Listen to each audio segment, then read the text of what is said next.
ان الحمد للہ نحمدہ ونصلی علی رسول الکریم. اللہ تعالیٰ کی حمد و ثنا اور نبی کریم صلی اللہ علیہ وسلم کے اوپر درود بھیجنے سے ہم ابتدا کرتے ہیں آج کی سورت کی. آج انشاءاللہ ہم کریں گے سورۃ الانسان. اس کو سورۃ الدہر بھی کہا جاتا ہے. میں تقریباً ہر روز ہی آپ لوگوں کو یہ یاد دلایا کرتا ہوں کہ قرآن شریف کی صورتیں ایک ترتیب میں آ رہی ہوتی ہیں. اس سے پچھلی والی جو ہم نے کی تھی سورۃ القیامہ. سورۃ القیامہ کے اختتام پر ذکر ہوا تھا اس چیز کا کہ انسان کس چیز سے بنا ہے، اپنے آپ کو کیوں اتنا بڑا سمجھتا ہے. اس سورت کی ابتدا اسی موضوع سے ہوگی. ایک چیز یہ نوٹ کر لیجئے کہ جب بھی ہم قرآن شریف میں کسی سورت کا نام دیکھتے ہیں تو ہمارے ذہن میں شاید یہ تصور آ جاتا ہو کہ جیسے کسی کتاب کا نام ہوتا ہے اور آپ کو اس کے نام سے پتہ چلتا ہے کہ اس میں کس قسم کے مضمون ہوں گے، کس قسم کی باتیں کی گئی ہوں گی. قرآن شریف میں ہر صورت کے ساتھ ایسا نہیں ہوتا. کچھ صورتیں ہیں جن کا مضمون، جس چیز کے بارے میں وہ صورت ہے، جس چیز کا ذکر کیا گیا ہے وہی نام ہوتا ہے اس کا. جیسے سورۃ القیامہ جو ہم نے پچھلی صورت کی، اس میں قیامت کا ہی ذکر تھا تو وہی نام تھا اس کا. لیکن کبھی کبھی، بلکہ بیشتر ایسا نہیں ہوتا. بیشتر آپ کو نظر آئے گا کہ اس صورت میں کسی ایک چیز کا ذکر ہے جس کی وجہ سے اس کا نام رکھ دیا گیا. مثال کے طور پہ سورۃ البقرہ.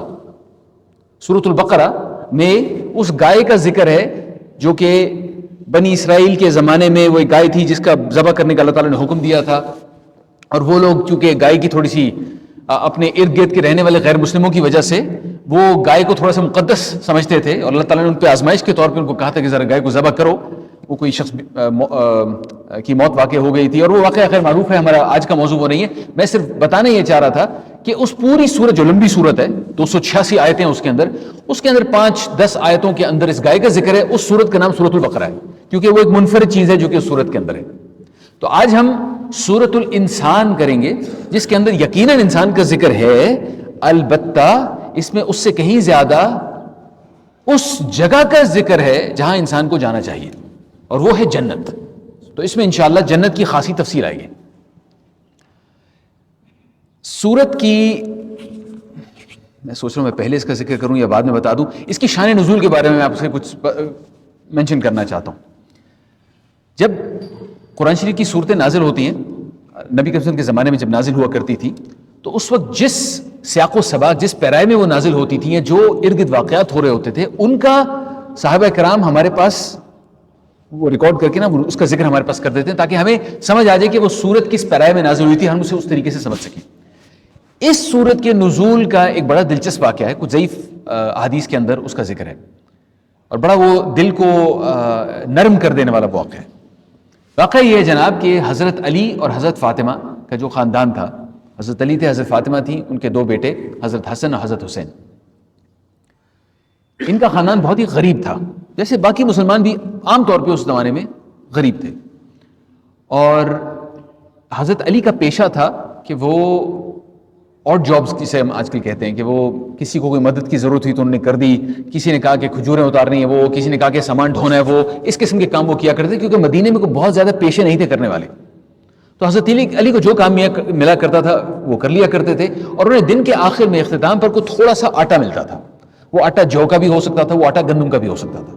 وہ اتنا آٹا ہوتا تو اسے 2-3 روٹیاں بن جاتی تھی. جیسے میں نے کہا کہ لوگ بہت زیادہ امیر نہیں تھے اس وقت.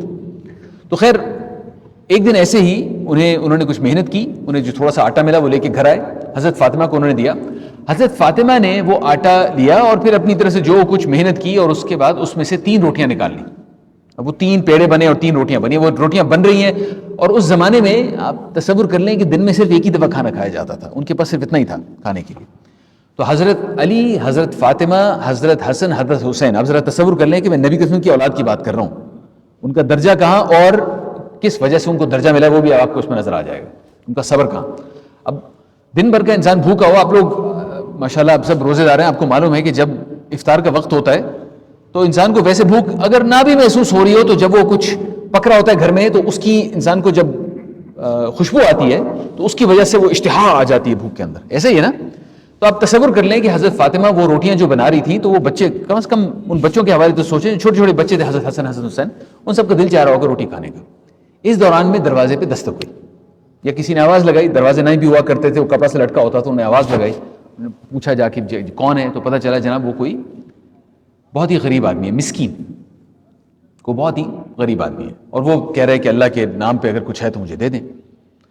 تو اس خاندان نے کیا کیا کہ انہوں نے وہ جو 3 روٹیاں بنی تھیں جو کہ اب کھانے کے لیے انہوں نے رکھی تھی، انہوں سے ایک جو پکی تھی انہوں نے 1 روٹی اس کو دے دی، اب 2 رہ گئی. انہوں نے کہا چلو ہم کچھ کر لیں گے اپنا.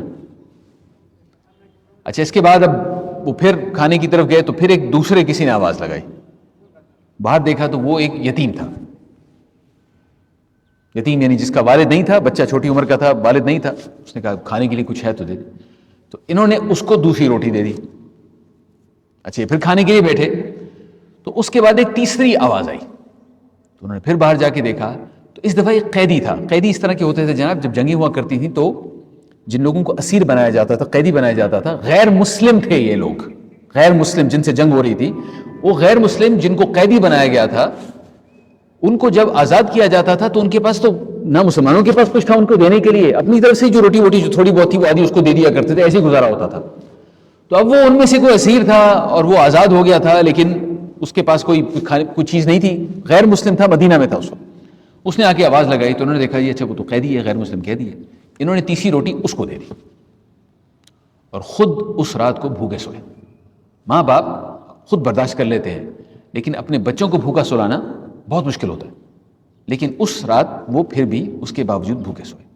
اللہ تعالیٰ کو ان کی یہ ادا اتنی پسند آئی کہ اللہ تعالیٰ نے سورۃ الانسان نازل فرمائی. وہ نازل ویسے بھی ہونی تھی لیکن وہ اس لیے ویسے بھی نازل ہونی تھی کیونکہ اللہ تعالیٰ کو پتا تھا کہ یہ ہونا ہے. اب ہم اس سورۃ الانسان کا مطالعہ کریں گے. اس میں اس قسم کے لوگوں کا ذکر ہے جو مسکین اور یتیم اور اسیر یعنی قیدیوں کو کھانا کھلاتے ہیں، اور پھر ان کے لیے جو جنت ہے اس کا ذکر ہے. ہم جنت کے بارے میں بات کریں گے لیکن ذہن میں رکھ لیجئے گا یہ جنت کس قسم کے لوگوں کے لیے ہے، اور اگر ہم نے ان میں شامل ہونا ہے تو ہمیں کیا کرنا پڑے گا. اس چیز کو سامنے رکھیں اور پھر ہم ابتدا کرتے ہیں سورۃ الانسان کی. اعوذ باللہ من الشیطان الرجیم، بسم اللہ الرحمن الرحیم. هل اتى على الانسان حين من الدهر لم يكن شيئا مذکورا. کیا انسان پر کوئی ایسا وقت نہیں گزرا جب وہ کوئی قابل ذکر چیز نہیں تھا؟ ذرا سوچئے. انسان ہم جو اپنے آپ کو بڑی ہم اکڑ دکھاتے ہیں، ہمارا ایک گھمنڈ ہے، ہمارا ایک تکبر ہے کہ میں ہوں اور میں کوئی خاص چیز ہوں اور میرے پاس کوئی خاص چیز ہے یا میں کسی وجہ سے کوئی خاص چیز ہوں. اللہ تعالیٰ کہہ رہے ہیں کہ ذرا اپنی اس اکڑ کو ایک طرف رکھو اور ذرا سوچو. کچھ عرصہ پہلے تمہارا کوئی ذکر نہیں تھا، کچھ عرصے بعد تمہارا کوئی ذکر نہیں ہوگا. تم اس دنیا میں کچھ تھوڑے سے عرصے کے لیے آئے ہو، اپنے آپ کو کیا سمجھتے ہو؟ اللہ تعالیٰ کہتے ہیں کہ انسان کو تکبر زیب نہیں دیتا. میں نے اس چیز کا کل ذکر کیا تھا. قرآن شریف میں سورۃ القصص میں اللہ تعالیٰ نے قارون کا واقعہ ذکر کیا ہے. قارون آپ کو یاد ہے وہ حضرت موسیٰ علیہ السلام کے زمانے میں ایک بنی اسرائیل کا بندہ تھا، یعنی اس زمانے کے مسلمانوں میں سے ایک تھا لیکن غدار تھا اور فرعون کا ساتھی تھا. تو فرعون نے اس کو خوب نوازا ہوا تھا. ایک طریقہ ہوتا ہے جبار قسم کے بادشاہوں کا، جب انہوں نے کسی کے اوپر حکومت کرنی ہوتی ہے نا کسی قوم کے اوپر، تو اس قوم میں سے چند ایک لوگوں کو لے لیتے ہیں اور ان کو خوب نوازتے ہیں اور پھر کہتے ہیں کہ تمام خبریں تم نے مجھے دینی ہیں ان لوگوں کے بارے میں اور ان لوگوں کے اوپر حکومت کرنے کے لیے میں تمہیں استعمال کروں گا. تو قارون اس طرح کا ایک آدمی تھا جو کہ فرعون کے ساتھ ملا ہوا تھا. قارون کے پھر اللہ تعالیٰ نے سورۃ القصص کے اندر اس کا انجام بتایا ہے اور اس کے بعد یہ آیت آتی ہے تلک الدار الآخرہ نجعلها للذین لا یریدون علوا فی الارض ولا فسادا والعاقبۃ للمتقین. وہ گھر ہے آخرت کا جس کو اللہ تعالیٰ نے بنایا ہے ان لوگوں کے لیے جو اس دنیا میں دوسروں پر اپنی بڑائی اور فساد نہیں چاہتے. یعنی وہ اکڑ اور وہ تکبر جس کی وجہ سے انسان دوسروں پر ظلم کرنے کے لیے تیار ہو جاتا ہے، وہ لوگ جو وہ نہیں چاہتے آخرت ان کے لیے. حضرت عمر بن الخطاب جو کہ امیر المؤمنین تھے مسلمانوں کے، میں یہ لفظ صرف سمجھانے کے لیے استعمال کر رہا ہوں، خلیفہ تھے، بادشاہ تھے، بڑے عرصے تک انہوں نے خلافت کی. اس خلافت کے دوران وہ بار بار اپنے آپ کو یاد دلاتے رہتے تھے دوسروں کے سامنے کہ میں اصل میں کتنا ناچیز ہوں. ایک دفعہ احنف بن قیس بنو تمیم کا ایک سردار تھا، بہت بڑا آدمی تھا، ان سے ملنے کے لیے آیا. بنو تمیم کا ایک وفد آ رہا تھا ان کے پاس. احنف بن قیس نبی صلی اللہ علیہ وسلم کا صحابی نہیں تھا، ملاقات نہیں ہوئی تھی، لیکن ویسے بڑا اچھا آدمی تھا، تابعین میں سے آپ اسے کہہ لیں، بڑا اچھا آدمی تھا. وہ آیا تو جناب دن کا وقت تھا, سخت گرمی تھی, اور اگر آپ نے مدینہ میں کبھی گرمی کا وقت گزارا تو آپ کو پتہ ہے وہ چبھتی ہے گرمی. تو اس گرمی کے موسم میں حضرت عمر بن الخطاب سر کے اوپر انہوں نے کپڑا سا ڈالا ہوا تھا, اور وہ جو صدقے کے اونٹ تھے ان کے اوپر نشان لگا رہے تھے. اور نشان لگانے کا مطلب ہوتا ہے کہ وہ تارکول ہوتا ہے نا, تارکول, وہ اس گرمی میں گرم ہوتا ہے تو وہ تھوڑا سا اس کے اوپر لگا دیا جاتا ہے تاکہ لوگوں کو پتہ چل جائے اس اونٹ کو نہیں چھیڑنا, یہ صدقے کا اونٹ ہے. تو حضرت عمر وہ خود کر رہے تھے. تو احنف بن قیس وہاں پہ آئے تو انہوں نے احنف بن قیس سے کہا کہ بھائی آپ بھی ذرا جو آپ نے یہ خوبصورت سا لباس زیبتن کر رکھا ہے ذرا اس کو تبدیل کیجئے, ذرا نارمل سے لباس پہنی, آئیے میرے ساتھ آپ بھی شامل ہو جائیں. تو لوگوں نے کہا کہ یا امیر المؤمنین, آپ کسی غلام کو یہ نہیں کہہ سکتے تھے کرنے کے لیے. تو حضرت عمر نے, اب یہ سب کچھ وہ مجمع کے سامنے کر رہے ہیں اپنے دل کو اس کے اوپر صبر لانے کے لیے. حضرت عمر کہتے ہیں تو کیا میں بھی غلام نہیں ہوں, کیا میری بھی یہ ذمہ داری نہیں ہے, مجھے لوگوں کے اوپر یہ ذمہ داری دی گئی ہے, کیا میں بھی غلام نہیں ہوں؟ اور پھر احنف بن قیس کی طرف جو کہ ایک بہت بڑے قبیلے کا سردار تھا اس کی طرف اشارہ کر کے کہتے ہیں کہ احنف آپ بھی میری طرح کے غلام ہیں, آپ بھی آ جائیں. حضرت عمر بار بار اپنے دوسروں کے سامنے اپنے آپ کو یاد دلایا کرتے تھے اس طرح کی چیزیں. ایک دفعہ مسجد میں تھے, بہت سارے لوگ سامنے تھے, حضرت عمر نے کہا کہ اے عمر, اپنے آپ کو مخاطب کر کے تھے, اے عمر تمہیں یاد ہے وہ وقت جب تم فلاں چیزیں کیا کرتے تھے, وہ فلاں چیزیں انہیں کو بہت ہی آپ سمجھیں مکے میں بہت ہی غریب قسم کے لوگ وہ کام کرتے ہیں, اس کا ذکر کرتے ہیں. تو لوگوں نے کہا کہ آپ حضرت عمر آپ اپنے بارے میں ایسی باتیں کیوں کرتے ہیں سب کے سامنے؟ تو انہوں نے کہا کہ میں اس کے لیے اپنے دل کے لیے, اپنے آپ کو یاد دلانے کے لیے. تو تکبر میں نے کہا تھا اللہ تعالیٰ صرف اللہ تعالیٰ کو زیب دیتا ہے, انسان کو بار بار اپنے آپ کو یاد دلانا پڑتا ہے. اللہ تعالیٰ کہتے ہیں, بلکہ اسی کے حوالے سے میں ایک ذکر کرتا ہوں. ایک دفعہ نبی کریم صلی اللہ علیہ وسلم, ابھی تو حضرت عمر کی بات ہو رہی تھی نا, نبی کریم صلی اللہ علیہ وسلم جب کافی غزوے ہو چکے تھے, فتح مکہ ہو چکا تھا, ایک شخص ان سے ملنے کے لیے آیا. تو پوچھا کہاں ہے اللہ کے نبی؟ اچھا وہاں بیٹھے ہیں, صحابہ کرام کچھ بیٹھے تھے, یہ شخص بھی وہاں جا کے نا بیٹھ گیا. اب اللہ کے نبی صلی اللہ علیہ وسلم کے پاس بیٹھا ہوا ہے. اس زمانے میں اللہ کے نبی صلی اللہ علیہ وسلم ایک ہیرو تھے, یہ وہ محمد صلی اللہ علیہ وسلم ہیں جو کہ اللہ کے آخری نبی بھی ہیں. پھر اس کے بعد آپ ان کی تاریخ میں جاتے جائیں, یہ عبد المطلب کے پوتے ہیں. وہ عبد المطلب اپنے زمانے کے ہیرو تھے. جو کہ ہاشم کے پر پوتے ہیں, وہ اپنے زمانے کے ہیرو تھے. قصی بن کلاب کی اولاد سے, وہ اپنے زمانے کا ہیرو تھا. تو ان کے لیے جو ہوتا ہے نا سپر ہیرو زمانے کا, وہ حضرت محمد صلی اللہ علیہ وسلم وہ تھے. اب وہ بندہ ساتھ بیٹھا ہوا اور ساتھ ساتھ کانپ رہا ہے. تو اللہ کے نبی صلی اللہ علیہ وسلم نے اس کی طرف دیکھا اور سمجھ گئے کہ یہ شخص جو ہے نا مروب ہوا ہے بہت زیادہ. تو اللہ کے نبی صلی اللہ علیہ وسلم نے اسے کہا کہ اے میرے بھائی, اتنا پریشان ہونے کی ضرورت نہیں, میں تو اس خاتون کا بیٹا ہوں جو سوکھا ہوا گوشت کھایا کرتی تھی. سوکھا ہوا گوشت اس زمانے میں بہت ہی غریب لوگ کھاتے تھے. میں اس خاتون کا بیٹا ہوں جو سوکھا ہوا گوشت کھایا کرتی تھی. تو اللہ کے نبی صلی اللہ علیہ وسلم نے اپنے بارے میں ایسی بات کی, کیونکہ اللہ رب العزت کے سامنے تو ہم سب غلام ہیں. ہم اللہ کے نبی کے غلام, لیکن اللہ کے سامنے وہ بھی غلام ہیں. اس کے بعد اللہ تعالیٰ کہتے ہیں انسان کو یاد دلانے کے لیے, اِنَّا خَلَقْنَا الْإِنسَانَ مِن نُطْفَةٍ أَمْشَاجٍ نَبْتَلِيهِ فَجَعَلْنَاهُ سَمِيعًا بَصِيرًا. ابتدائی جو حصہ ہے اس آیت کا وہ تو واضح ہے, پچھلی سورت کے آخر میں بھی آیا تھا کہ اللہ تعالیٰ نے انسان کو پیدا کیا ایک گندے پانی کی بوند سے. امشاجن, امشاج کے بارے میں ہم تھوڑی سی تفصیل میں جا سکتے ہیں جناب, کہ وہ جو آپس میں ملی ہوئی تھی مخلوط قسم کا وہ تھا, یعنی جسے بایولوجی میں زائگوٹ کہتے ہیں, جو کہ جو میل اور فیمیل جو کروموسوم جہاں پہ جا کے ملتے ہیں تو وہ زائگوٹ بن گیا. اس کے حوالے سے بات کی جا سکتی ہے. لیکن جو اہم حصہ ہے اس آیت کا ہمارے لیے, جو اپنے دل کو صاف کرنے کے لیے, وہ یہ ہے کہ اللہ تعالیٰ نے کہا کہ اللہ تعالیٰ نے انسان کو بنایا سننے والا اور دیکھنے والا. اللہ تعالیٰ نے ہم سب کو صلاحیت دی سننے کی اور دیکھنے کی. یہ جو سننے اور دیکھنے کی صلاحیت ہے یہ ایک طریقے سے ہماری عقل ہے. اور پھر اللہ تعالیٰ نے بتایا یہ کیوں دی. اللہ تعالیٰ کہہ رہے ہیں فَنَبْتَلِيهِ, تاکہ اللہ تعالیٰ امتحان لیں. ہمیں یہ صلاحیت دی تاکہ ہمارا امتحان لیں. اسی آنکھ سے ہم دیکھتے ہیں, اسی کان سے ہم سنتے ہیں, جس سے ہمیں پتہ چلتا ہے کہ صحیح چیز کیا ہے کرنے والی, غلط چیز کیا ہے کرنے والی. اسی کان سے ہم سنتے ہیں, اسی آنکھ سے دیکھتے ہیں, جس سے ہمیں نظر آتا ہے کہ کس طرف آنکھ ڈالنی چاہیے, کس طرف نہیں ڈالنی چاہیے. ہے نا غض البصر کا حکم, ہے نا, ہمیں پتہ ہے اس چیز کے بارے میں. اسی آنکھ سے اور اسی کان سے ہمیں پتہ چلتا ہے کہ اللہ کی نشانیاں جو ہمیں نظر آ رہی ہیں. روز سورج چڑھتا ہے, ہم اس کی طرف دیکھتے ہیں. روز ہوا چلتی ہے, ہم پتوں کو سرسراتے ہوئے دیکھتے ہیں. روز ہم پرندوں کو اڑتے ہوئے دیکھتے ہیں. روز ہم اللہ تعالیٰ کی یہ مختلف نشانیاں دیکھتے ہیں. یہ اسی آنکھ سے اور اسی کان سے دیکھتے ہیں. اللہ تعالیٰ کہہ رہے ہیں یہ اس لیے دی تاکہ اللہ تعالیٰ ہمارا امتحان لے سکے. میں بھی آ رہا تھا تو راستے میں مجھے ایک بندہ نظر آیا, وہ گرین بیلٹ کے اوپر کھڑا ہوا تھا اور عجیب اوٹ پٹانگ قسم کی حرکتیں کر رہا تھا. وہ یعنی اس کی عقل میں اللہ تعالیٰ نے کچھ ایسا خلل رکھا تھا. اس کے اوپر آزمائش تھی, اس کے گھر والوں کے اوپر آزمائش تھی. جو ایسے لوگ ہوتے ہیں جو سادے سے لوگ ہوتے ہیں, اس قسم کا کوئی آدمی تھا. اور میں آتے ہوئے اس چیز کے بارے میں سوچ رہا تھا کہ ہمیں اس وقت تو اس کو دیکھ کے افسوس ہوتا ہے, اس کے گھر والوں کے حوالے سے بھی افسوس ہوتا ہے, لیکن اگر ہم سوچیں تو یہ امتحان جو آپ کے اور میرے اوپر ہے اس کے اوپر نہیں ہے. اس کے اوپر یہ امتحان نہیں ہے. اس کو جب وہ چلا جائے گا تو اللہ تعالیٰ اسے سیدھا اس نے کوئی گناہ ہی نہیں کیا, وہ سیدھا سیدھا جنت میں جائے گا. ہمارے اوپر یہ امتحان ہے اور ہمیں اس امتحان کو اس طریقے سے لینا چاہیے جیسے امتحان کو لینا چاہیے. ہم اپنے بچوں کو کہتے ہیں نا کہ امتحان آ رہا ہے, تیاری کرو, محنت کرو, تب کامیاب ہوگے. وہی محنت اس دنیا کے امتحان کے لیے ہے. اللہ تعالیٰ کہتے ہیں اِنَّ هَدَيْنَاهُ السَّبِيلَ إِمَّا شَاكِرًا وَإِمَّا كَفُورًا. اللہ تعالیٰ کہتے ہیں اللہ نے اس کو راستہ دکھایا, انسان کو راستہ دکھایا, اور پھر اس کے بعد کہا ہم دیکھتے ہیں کہ وہ شاکر ہے یا کفور ہے. شاکر, کفور. شاکر ہم اردو میں لفظ استعمال کرتے ہیں شکر کرنے والا, ایسا ہی ہے نا, شکر کرنے والا. اور کفور کا مطلب ہوتا ہے وہ جو ڈھانپ دے, جو کسی چیز کو ڈھانپ دے, سچ کو ڈھانپ دے مثال کے طور پہ. تو سوال یہ ہے ہمارے لیے کہ ہم شاکر ہوں گے یا کفور ہوں گے. تو علماء کہتے ہیں یہ جو شکر ہے, شکر یہ حمد سے آگے کی ایک چیز ہوتی ہے.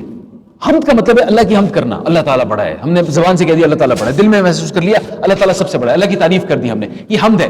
شکر اس سے اگلا درجہ ہوتا ہے جس میں عمل کیا جاتا ہے, جو ہم اپنے عمل سے کرتے ہیں کہ چونکہ اللہ سب سے بڑا ہے تو میں وہ کروں جو اللہ نے کہا ہے, چونکہ اللہ سب سے بڑا ہے تو میں کسی غریب کو کھانا کھلاؤں, چونکہ اللہ سب سے بڑا ہے تو میں رات کے وقت اٹھ کے اس کے ساتھ اس کے لیے عبادت کروں, چونکہ اللہ سب سے بڑا ہے تو میرے سے اوپر جب مصیبت آئے گی اور مجھے اس وقت سچ بولنا جھوٹ بولنا ہے تو میں سچ بولوں, چونکہ اللہ سب سے بڑا ہے اور میرے پاس مجھے دیانتداری بھی کر سکتا ہوں اور بے ایمانی بھی کر سکتا ہوں, میں اس کو دیانتداری کروں, چونکہ اللہ سب سے بڑا ہے.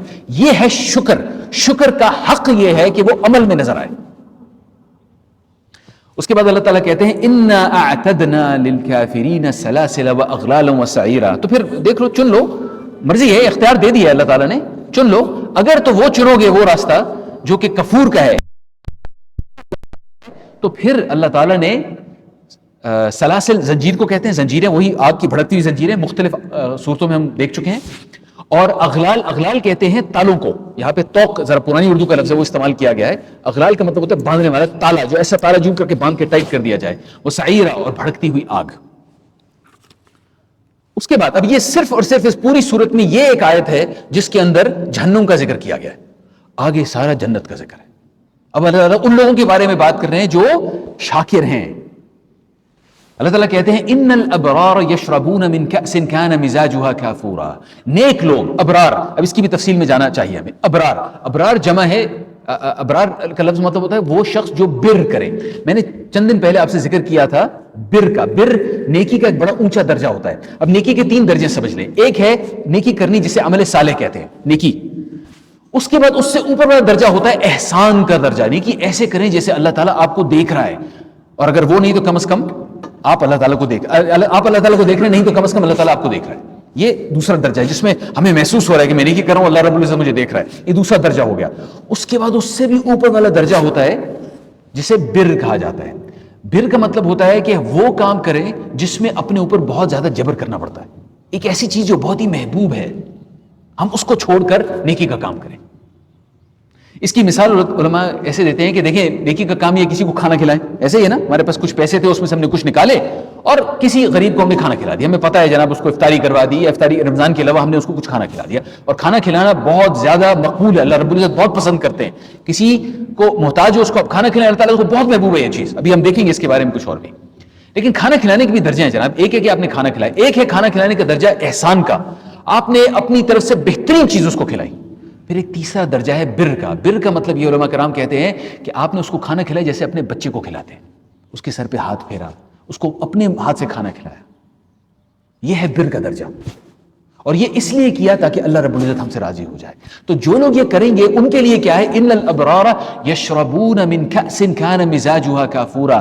وہ جنت میں, جنت والی شراب کے ایسے ساغر پیئیں گے جن میں کافور کی آمیزش ہوگی. کافور کیمفر کو کہتے ہیں, ہمارے ہاں آج کل استعمال مجھے معلوم نہیں کہاں پہ ہوتی ہے, جو ہاسپٹل میں کچھ چیزیں استعمال کی جاتی ہیں وہاں پر سینیٹیشن کے لیے کافور استعمال کیا جاتا ہے آج کل. اس کی بڑی خوبصورت سی ایک اسمیل ہوتی ہے, اور اگر کسی چیز میں جی وائٹ کلر کا, جی کافور, ہاں وہ اس کے اندر جو اسمیل ہے وہ اسمیل اصل میں کافور ہے. تو اگر آپ, ہمارے ہاں تو نہیں لیکن کچھ اور ممالک میں مجھے پتا ہوتا ہے, یہ جو تربوز کا رس ہوتا ہے نا اس کے اندر تھوڑا سا کافور ملا کر پلایا جاتا ہے, اور بڑا اس کا لذیذ ذائقہ ہو جاتا ہے, بڑی اس کی ایک اسمیل ہوتی ہے. خیر وہ کافور بھی الگ ہوگا اور وہ شراب بھی الگ ہوگی. اللہ تعالیٰ کہتے ہیں عینا یشربوا بہا عباد اللہ یفجرونہا تفجیرا، اور یہ ایک بہتا ہوا چشمہ ہوگا جس کے پانی کے ساتھ ساتھ اللہ کے بندے پئیں گے. اس میں جو جہاں سے چاہیں گے، اس میں جو تفجیرہ کا لفظ ہے اس کا مطلب یہ ہے کہ آپ کہیں اور جا رہے ہیں اور دل چاہا، کیونکہ وہاں پہ پیاس تو ہوگی نہیں، تو اگر پئیں گے تو صرف اس لیے پئیں گے کیونکہ دل چاہ رہا ہوگا وہ ذائقہ لینے کا. تو جہاں پہ دل چاہے گا وہیں پہ اللہ تعالیٰ وہ فوارہ بنائیں گے اور وہ پھر ڈائریکٹلی منہ کے اندر آ جائے گا. تفجیرہ کا یہ مطلب ہے. اچھا یہ کیوں جناب؟ یوفون بالنذر ویخافون یوما کان شرہ مستطیرا، یہ کیوں کہ یہ وہ لوگ ہیں جو اپنی نظریں پوری کرتے ہیں. اچھا جناب یہ جو نظریں پوری کرنے والی بات ہے اس کا کیا تعلق ہے؟ نظر پوری کرنا. نظر پوری کرنے کا مطلب ہوتا ہے، نظر آپ کو معلوم ہے ایک ایسی چیز کہتے ہیں جس میں ہم نے اللہ تعالیٰ کا یا اللہ کے کسی نام سے قسم کھائی ہو کہ ہم یہ کریں گے اور مستقبل کا ارادہ ہو یہ کرنے کا.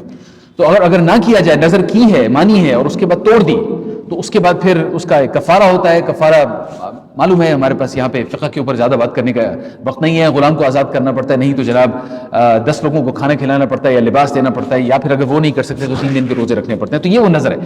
تو جو لوگ جب نظر مانتے ہیں تو اس کو پوری کرتے ہیں. اس کی وجہ یہ ہے کہ جب انسان نظر مانتا ہے نا تو اللہ تعالیٰ اس کے بعد اس کو چیلنج بنا دیتا ہے. آپ کا خیال تھا کہ میں کروں گا، مسائل پیدا ہو جاتے ہیں. اس حالت میں نظر پوری کرنا یہ مشکل کام ہے. میں نے نظر مانی ہے کہ یہ کروں گا، لیکن جب آپ نظر پوری کرنے کی کوشش کرتے ہیں تو اللہ تعالیٰ چھوٹی چھوٹی سی مشکلات بیچ میں ڈال دیتے ہیں. ان مشکلات کو اوور کم کرنا یہ اصل میں مشکل کام ہے، جس کی وجہ سے اللہ تعالیٰ کہہ رہے ہیں یہ وہ لوگ ہیں جو اپنی نظریں پوری کرتے ہیں. اس کے بعد اللہ تعالیٰ کہتے ہیں وَيُطْعِمُونَ الطَّعَامَ عَلَى حُبِّهِ مِسْكِينًا وَيَتِيمًا وَأَسِيرًا، اور یہ کھانا کھلاتے ہیں اللہ کی محبت میں مسکینوں کو اور یتیموں کو اور اسیروں کو. یاد کیجئے میں نے آپ سے ایک واقعہ ذکر کیا ابھی کچھ دیر پہلے. یہ وہ لوگ ہیں جو کھانا کھلاتے ہیں مسکینوں کو، ہم نے حضرت علی اور حضرت فاطمہ کے گھر کا یہ واقعہ دیکھا تھا، اور یتیموں کو اور قیدیوں کو. اور چونکہ ان کی سنت ہے اور اب ہمارے پاس اللہ تعالیٰ نے قرآن شریف میں یہ ڈال دیا ہے تو ہمارے لیے بھی یہ موقع ہے. اس وقت ہمارے ملک میں بے شمار لوگ ایسے ہیں جنہیں ان کی جو روز کی غذا کی ریکوائرمنٹ ہوتی ہے وہ پوری نہیں ہوتی، یعنی وہ بھوکے ہیں. اور یہ ذمہ داری ہمارے اوپر ہے کہ ہم ان کو کھانا کھلائیں یا کوئی ایسا نظام بنائیں کہ ان کے لیے کھانا دستیاب ہونا شروع ہو جائے. یہ تمام چیزیں ہماری ذمہ داری ہیں. جو بھی ہم میں سے اس ذمہ داری کو پورا کرے گا اللہ تعالیٰ کی قربت کا ذریعہ ہے، وہ اللہ تعالیٰ کے قریب ہونے کا ذریعہ ہے. تلاش کریں اور اس کو پورا کریں. انما نطعمکم لوجہ اللہ لا نرید منکم جزاء ولا شکورا. یہ وہ لوگ ہیں جو خاموشی سے جب کھلا دیتے ہیں نا کھانا، اس کے بعد خاموشی سے جاتے ہوئے اپنے آپ سے کہتے ہیں کہ ہم تو صرف تمہیں اللہ کے دیدار کے لیے کھانا کھلا رہے ہیں، نہ تو ہمیں تم سے کوئی بدلہ چاہیے، نہ ہی ہمیں تم سے کوئی شکریہ کے الفاظ چاہیے. تھینک یو بھی نہیں کہنا، خاموشی سے واپس چلے جاتے. اس انتظار میں نہیں کھڑے رہتے کہ اب وہ ایکنالج کرے گا بندہ، خاموشی سے واپس چلے جاتے. یہ وہ لوگ ہیں جنہیں اللہ تعالیٰ نے ابرار کہا ہے. بر، یہ جو بر کا درجہ ہے نا، اس کا ذکر اللہ تعالیٰ نے بر الوالدین میں بھی کیا ہے. بر وہ جو نیکی کا وہ درجہ ہے، وہ الفاظ استعمال کیے ہیں اپنے والدین کے ساتھ جو سلوک کرنا چاہیے اس حوالے سے بھی.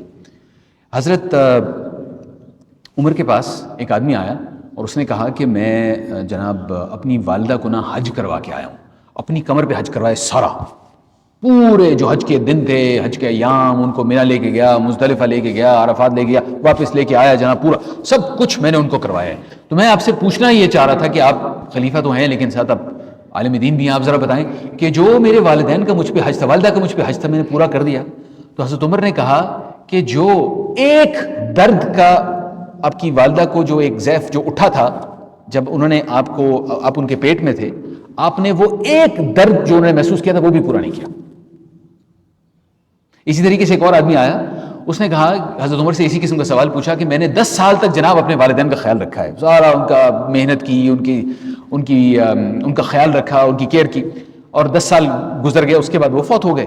تو میں پوچھنے آیا تھا کہ کیا جیسے انہوں نے بچپن میں مجھے پالا تھا میں نے کیا ان کا حق ادا کر دیا؟ تو حضرت عمر نے کہا نہیں بالکل نہیں. اس نے کہا آپ یہ کیسے کہہ سکتے ہیں بالکل نہیں؟ حضرت عمر نے کہا کہ بچوں جب تم ان کے پاس تھے اور وہ تمہارا خیال رکھتے تھے تو وہ ہر روز دعا کیا کرتے تھے کہ اللہ اس کو سلامت رکھنا، یہ میرے پاس سے کہیں نہ جائے. جب وہ تمہارے پاس تھے تو تم دعا، یہ فرق ہے، انہوں نے جو خیال رکھا اور جو تم نے خیال رکھا بالکل برابر نہیں ہے. تو بر الوالدین کے حوالے سے نبی صلی اللہ علیہ وسلم کی ایک حدیث ہے سنن ترمذی میں، ان رضا الرب فی رضا الوالد، اور ایک اور اس کا مفہوم یہ ہے الوالدین، کہ جو رب کی رضا ہے وہ والد یا والدین کی رضا میں ہے، اور ان سخط الرب فی سخط الوالد، کہ اللہ تعالیٰ کی جو کا غصہ آئے گا اگر آپ اپنے والدین کو اپنے اوپر غصہ کر لیں۔ تو خیر یہ وہ بر ہے، بر کا درجہ ہے۔ انا نخاف من ربنا یوما عبوسا قمطریرا۔ اب یہ لوگ بر کیوں کرتے ہیں؟ اس لیے کہ وہ کہتے ہیں کہ ہم اپنے رب سے ڈرتے ہیں اس دن کے حوالے سے جو عذاب کا دن ہوگا، عبوسا قمطریرا، جو ایسی سخت مصیبت کا دن ہوگا جو چلتی جائے گی، جو پھیلی ہوئی ہوگی ہر طرف۔ اب وہ قیامت کا دن جو ہوگا اس دن انسان ادھر ادھر نظریں اٹھائے گا، ادھر بھی مصیبت، ادھر بھی مصیبت، ادھر بھی مصیبت، اور اللہ تعالیٰ کہہ رہے ہیں کہ اس دن کی جو مصیبت ہوگی وہ لوگ اس سے ڈرتے ہیں، اور یہ کہتے ہیں انا نخاف من ربنا یوما عبوسا قمطریرا، ہم اس مصیبت کے ڈر سے ہم بر کرنے کی کوشش کر رہے ہیں۔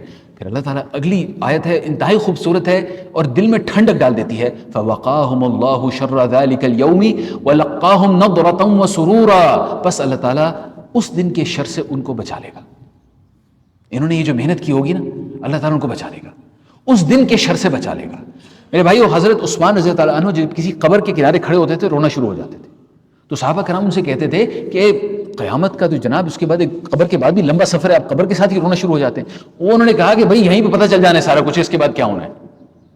اسی طریقے سے انسان جب قبر سے نکلتا ہے تو اس کے بعد قیامت، وہ ایک اور مصیبت، اور قیامت کے بعد پھر اس کے بعد اللہ تعالیٰ حساب لے گا، وہ ایک اور مصیبت، اس کے بعد پھر پتہ چلے گا جناب ہم نے پل صراط سے بھی گزرنا ہے۔ لیکن جب انسان کو پتہ چلتا ہے نا کہ اللہ تعالیٰ قیامت کے دن کے اس جو پریشانی ہے اس سے انسان کو بچا لے گا، تو انسان کو تھوڑی سی ڈھارس بن جاتی ہے کہ موت کے بعد ہی اللہ تعالیٰ سے امید ہے کہ انسان کی محنت کو اگر اللہ تعالیٰ قبول کر لے، کیونکہ اجزا تو ہم نے کرنا ہے، قبول اس نے کرنا ہے، اگر اللہ تعالیٰ نے قبول کر لیا انشاءاللہ اس کے بعد آسانی ہے، اس آسانی کی امید پر انسان وہ محنت کرتا ہے بر کی۔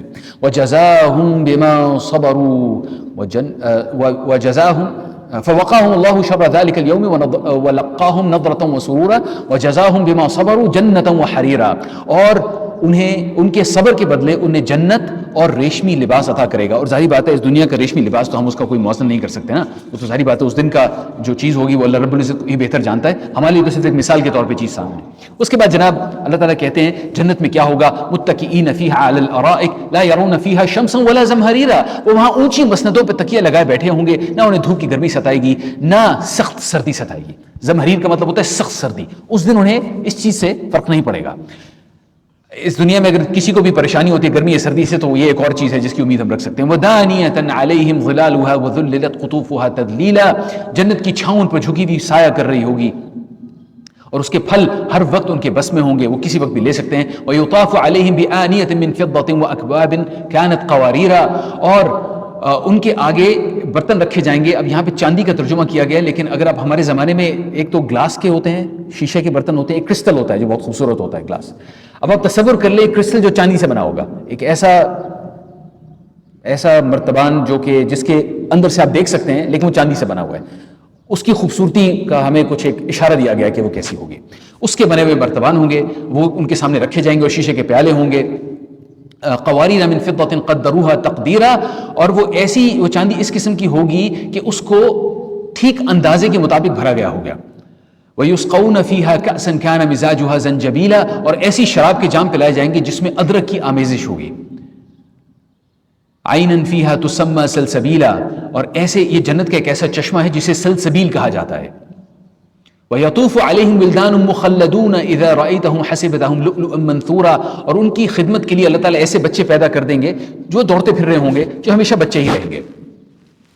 وَإِذَا رَأَيْتَ ثَمَّ رَأَيْتَ، یہ اس لیے کہ بچوں سے رونق ہوتی ہے نا، چھوٹے چھوٹے بچے اب انسان کے بہت خوبصورت لگتے ہیں، انسان کے دل کو اچھا رونق محسوس ہوتی ہے۔ وَإِذَا رَأَيْتَ ثَمَّ رَأَيْتَ نَعِيمًا وَمُلْكًا كَبِيرًا، اس کے بعد اللہ تعالیٰ کہتے ہیں کہ اور ایک بڑی سلطنت کا سر و سامان تمہیں نظر آئے گا، بڑی سلطنت کا سر و سامان۔ نبی صلی اللہ علیہ وسلم کی ایک حدیث میں آتا ہے کہ جو جنت میں داخل ہونے والا آخری بندہ ہوگا نا، آخری بندہ وہ ہوگا، اب یوں سمجھ لیں کہ وہ جناب بڑی مشکل سے جہنم سے بیچارہ نکل کے الٹا پلٹا کسی طریقے سے گھسٹتا ہوا آخر کار اللہ تعالیٰ نے کہا کہ جنت میں داخل ہو رہا ہے، وہ آخری بندہ جنت میں داخل ہوگا۔ اب وہ اس کو پھر جنت دکھائی جائے گی، میں مختصراً بتاتا ہوں کہ وہ جنت میں جانے کی کوشش کرے گا تو اللہ تعالیٰ اس سے مکالمہ کریں گے، اس مکالمے میں اللہ تعالیٰ کہیں گے کہ میں تمہیں کیا خیال ہے جنت میں تمہیں اتنی دے دوں جتنی پوری دنیا اور اس کے اندر جو کچھ تھا. اس نے کہا کہ یا رب یہ مذاق کر رہے ہیں آپ, میں اس قابل کیا؟ تو اللہ تعالیٰ کہیں گے اس کے بجائے اس کے 10 گنا. وہ کہے گا اللہ تعالیٰ یہ اسے یقین نہیں آئے گا اس چیز کا, بلکہ اس سے ضرب 10 گنا. یہ وہ جو آخری بندہ جنت میں داخل ہوگا اس کی مملکت اس پوری دنیا ضرب 10 اتنی بڑی ہوگی. اور اللہ کے نبی صلی اللہ علیہ وسلم جب یہ حدیث بتا رہے تھے تو مسکرا رہے تھے, اس چیز پہ تعجب کر رہے تھے کہ وہ شخص اس کو یقین نہیں آ رہا ہوگا, اس کو لگے گا جیسے میرے ساتھ یہ حقیقت نہیں ہو سکتی کہ ایسا ہو. یہ اس شخص کی مملکت ہے. تو اب آپ سوچ لیں جو ابرار ہوں گے ان کو اللہ تعالیٰ کیا کیا کچھ دیں گے. اس کے علاوہ قرآن شریف میں ایک اور جگہ سورۃ الرحمن میں اللہ تعالیٰ کہتے ہیں وَلِمَنْ خَافَ مَقَامَ رَبِّهِ جَنَّتَانِ, جو اپنے رب کے مقام کا خوف رکھتا ہے اللہ تعالیٰ اسے 2 جنتیں دیں گے. اور خیر یہ جو تفصیلیں ہیں اس میں تو ہمارے دل کو ایک اس میں طلب اور خواہش ہی پیدا ہوتی ہے, لیکن حقیقت میں تو جو اس دن ملے گا وہ اللہ تعالیٰ اس کو خود ہی بہتر جانتے ہیں. اس کے بعد اللہ تعالیٰ کہتے ہیں عالیہم ثیاب سندس خضر واستبرق وحلوا اساور من فضة وسقاہم ربهم شرابا طہورا, اور ان کو چاندی کے کنگن پہنائیں گے, ان کے اوپر باریک ریشم کا سبز لباس ہوگا اور اس کے اوپر بڑی خوبصورت قسم کی کڑھائی ہوگی مہنگی, اور ان کو چاندی کے کنگن پہنائے جائیں گے. ان کا رب ان کو نہایت پاکیزہ شراب پلائے گا, اور یہ ہے تمہاری جزا اور تمہاری کارگزاری قابل قدر ٹھہری ہے. یعنی جو تم نے محنت کی تھی اللہ تعالیٰ اپریشیٹ کرتا ہے, جو کچھ تم نے محنت کی تھی اللہ تعالیٰ مانتا ہے کہ تم نے محنت کی تھی اور تمہیں اس کی پھر جزا دی جا رہی ہے. اس کے بعد اللہ تعالیٰ کہتے ہیں جناب ان نحن نزلنا علیک القرآن تنزیلا, تمہارے اوپر یہ جو قرآن ہے نا تھوڑا تھوڑا کر کے نازل کیا گیا ہے, اس لیے کہ یہ قرآن تورات سے مختلف ہے, انجیل سے مختلف ہے. وہ دفتن نازل کی گئی تھی, ایک ہی وقت ساری کی ساری آ گئی تھی. قرآن شریف تھوڑا تھوڑا نازل کیا گیا ہے. جیسے یہ سورت کب اتری تھی, ایک واقعہ ہوا اس کے پیرائی کے اندر پھر یہ سورت اتری. اسی طریقے سے باقی صورتیں ہمیں پتہ ہے ان کے کچھ حصہ ان کی شان نزول ہمیں معلوم ہے. اے نبی آپ کے اوپر تھوڑا تھوڑا کر کے قرآن شریف نازل کیا گیا ہے. فاصبر لحکم ربک ولا تطع منهم آثما او کفورا, لہٰذا تم اپنے رب کے حکم پر صبر کرو. صبر کرنا اس لیے ضروری ہے کہ اس سے پہلے وہ ابرار کی جتنی باتیں کی گئی ہیں نا وہ صرف ایک دن نہیں کرنی, وہ تھوڑی تھوڑی کر کے لگاتار کرتی جانی ہے, اس لیے اس میں صبر چاہیے. اور ان میں سے کسی بد عمل منکر حق کی بات نہ مانو. وَاذْكُرِ اسْمَ رَبِّكَ بُكْرَةً وَأَصِيلًا, اور اپنے رب کا نام صبح اور شام کو یاد کرو, رات کو بھی. وَمِنَ اللَّيْلِ فَاسْجُدْ لَهُ وَسَبِّحْهُ لَيْلًا طَوِيلًا, رات کے وقت بھی اس کے حضور سجدہ ریز ہو. یہ دوبارہ تہجد کا ذکر آ گیا, رات کے طویل اوقات میں اس کی تسبیح کرو. اچھا جناب, اس کے بعد اللہ تعالیٰ فرماتے ہیں ان ہؤلاء, آخری آیات ہے, ان ہؤلاء يحبون العاجلة ويذرون وراءهم يوما ثقيلا. یہ جو جتنے لوگ ہیں جن سے دور رہنے کے حوالے سے اللہ تعالیٰ کہہ رہے ہیں, یہ وہ لوگ ہیں جو فوری تسکین چاہتے ہیں. ان کی بھی خواہشات ہیں, آپ کی بھی خواہشات ہیں. یہ عاجلہ کا مطلب ہوتا ہے جلدی جلدی, میں چاہتا ہوں میرے جتنی بھی خواہشات ہیں ان کی فوری تسکین ہو جائے, ابھی مل جائے مجھے سب کچھ. اللہ تعالیٰ ہمیں کہہ رہے ہیں صبر کرنے کا, اور کہہ رہے ہیں کہ یہ وہ لوگ ہیں اس قسم کے لوگ ہیں جو کہ چاہتے ہیں فوری تسکین ہو جائے, اس لیے یہ گناہ کر رہے ہیں. یہ تو جلدی جلدی حاصل ہونے والی چیز دنیا سے محبت رکھتے ہیں. وَيَذَرُونَ وَرَاءَهُمْ يَوْمًا ثَقِيلًا, اور اس جو آگے آنے والا بھاری دن ہے اس سے بارے میں نہیں سوچنا چاہتے, اس کو نظر انداز کر دیتے ہیں. نحن خلقناهم وشددنا اسرهم واذا شئنا بدلنا امثالهم تبديلا, ہم نے ہی ان کو پیدا کیا ہے اللہ رب العزت نے, اور ان کے جوڑ بند مضبوط کیے ہیں, اور جب اللہ تعالیٰ چاہیں گے ان کی شکلوں کو بدل دیں گے. ان هذه تذکرہ فمن شاء اتخذ الى ربه سبیلا, بس یہ ایک نصیحت ہے, جس کا جی چاہے اپنے رب کی طرف جانے کا راستہ اختیار کر لے. اچھا جناب, یہاں پہ لفظ استعمال ہوا ہے سبیلا, یہ آخری نقطہ ہے بس. یہ سبیلا ایک راستہ ہے, یہ نہیں کون سا راستہ ہے. یعنی کوئی ایک خاص طریقہ نہیں ہے کہ جناب کوئی شخص صرف اور صرف عالم دین بنے گا تو وہی جائے گا جنت میں. ہو سکتا ہے کوئی ایک شخص باقی سب کچھ کرتا ہو لیکن تھوڑا سا زیادہ نفلی روزے رکھتا ہو, کوئی شخص باقی سب کچھ کرتا ہو تھوڑا سا زیادہ لوگوں کو کھانا کھلاتا ہو, باقی شخص سب کچھ کرتا ہو رات کو تہجد میں زیادہ دیر کے لیے اٹھتا ہو. کوئی شخص, ہر شخص کی اپنی اسپیشلٹی تلاش کرنی ہے کہ اللہ رب العزت نے اس کے لیے جنت میں جانے کا کون سا راستہ رکھا ہے. ٹھیک ہے, ہم سب لوگ صدقہ کریں گے, ہم سب لوگ نمازیں پڑھیں گے, ہم سب لوگ اپنی طرف سے دوسروں کی خدمت کریں گے, سب لوگ یہ کام کریں, لیکن دیکھیں کہ آپ کے اندر اللہ تعالیٰ نے کون سی صلاحیت پیدا کی ہے جس کی وجہ سے کون سا کام آپ کے لیے آسان ہے, وہ کام تلاش کریں اور پھر اس کے اندر اور زیادہ محنت کریں. وہ آپ کی سبیل بن گئی. باقی کوئی اور ہمارا بھائی ہوگا, اس کی کوئی اور سبیل ہوگی, کیونکہ یہ سبیلہ کا جو لفظ ہے نکرہ میں استعمال ہوا ہے. اس کے بعد وما تشاءون الا ان يشاء اللہ ان اللہ کان علیما حکیما, اور تمہارے چاہنے سے کچھ نہیں ہوگا جب تک اللہ نہ چاہے. بے یقین اللہ تعالیٰ بڑا علیم حکیم ہے، سب کو جانتا ہے. یدخل من یشاء فی رحمتہ والظالمین اعد لهم عذابا علیما، اپنی رحمت میں جس کو چاہتا ہے داخل کرتا ہے، اور ظالموں کے لیے اس نے دردناک عذاب تیار کر رکھا ہے. میں میرے بھائیوں اس صورت کے اختتام پر نبی صلی اللہ علیہ وسلم کی طرف سے بتایا گیا ایک ذکر آپ کے سامنے رکھنا چاہتا ہوں. اس ذکر کا واقعہ یہ ہے کہ ایک دفعہ نبی صلی اللہ علیہ وسلم چاشت کی نماز سے کچھ پہلے، یوں سمجھیں کہ فجر کی نماز سے پہلے نبی صلی اللہ علیہ وسلم گئے، اور انہوں نے حضرت جویریہ جو ان کی بیوی تھی، حضرت جویریہ رضی اللہ تعالیٰ عنہ، ان کو انہوں نے دیکھا وہ ذکر کر رہی ہے، نماز پڑھ لی ہے ذکر کر رہی ہے. نبی صلی اللہ علیہ وسلم واپس گئے چاشت کی نماز کے بعد واپس آئے، انہوں نے دیکھا ابھی تک ذکر کر رہی ہے. تو نبی کریم صلی اللہ علیہ وسلم نے ان کو کہا کہ میں ایک ایسا ذکر تمہیں بتاتا ہوں جو کہ اس سے کہیں زیادہ بھاری ہے، اور وہ ذکر یہ ہے سبحان اللہ و بحمدہ. یہ اللہ کے نبی صلی اللہ علیہ وسلم نے اپنی بیگم کو بتایا، پھر ہمارے تک پہنچا کہ یہ ایک بہت ہی وزنی ذکر ہے جو کہ کئی گھنٹوں کے ذکر کرنے سے زیادہ ہے. سمجھ لیں اس کا مفہوم کیا ہے اور اس کے بعد خود یاد سے کیا کیجئے. سبحان اللہ و بحمدہ، اللہ کی حمد اور تسبیح، عدد خلقہ، کتنی زیادہ جناب اس کی مخلوق کی تعداد کے مطابق. اب اس کی مخلوق کتنی اللہ بہتر جانتا ہے، یعنی ایک طرح سے نہیں، ایک جنت میں جانے کا شارٹ کٹ ہے. یہ ذکر تو ہم سب لوگ کرتے ہیں، ایک شارٹ کٹ ہے. عدد خلقہ ورضا نفسہ، اور اس کی رضا کے بقدر. اب اللہ کی رضا کی بقدر تصور کر لیں کہ کتنی بڑی چیز کی بات ہو رہی ہے. وزنۃ عرشہ، نیز اس کے عرش کے وزن کے برابر. اب اس کے عرش کا وزن سب سے بڑی چیز ہے، وہ اس کے برابر آپ نے کر دیا. ومداد کلماتہ، اور اس کی کلمات کی روشنائی کے برابر. یہ ذکر ہے، کثرت سے کیا کیجئے. اللہ تعالیٰ آپ کو بھی اور مجھے بھی عمل کرنے کی توفیق عطا فرمائے، اور وہ جنت جس کے بارے میں ہم پڑھا ہے اللہ تعالیٰ ہمیں اس میں داخل کر دے ہمارے گناہوں کے باوجود. آمین یا رب العالمین. سبحانک.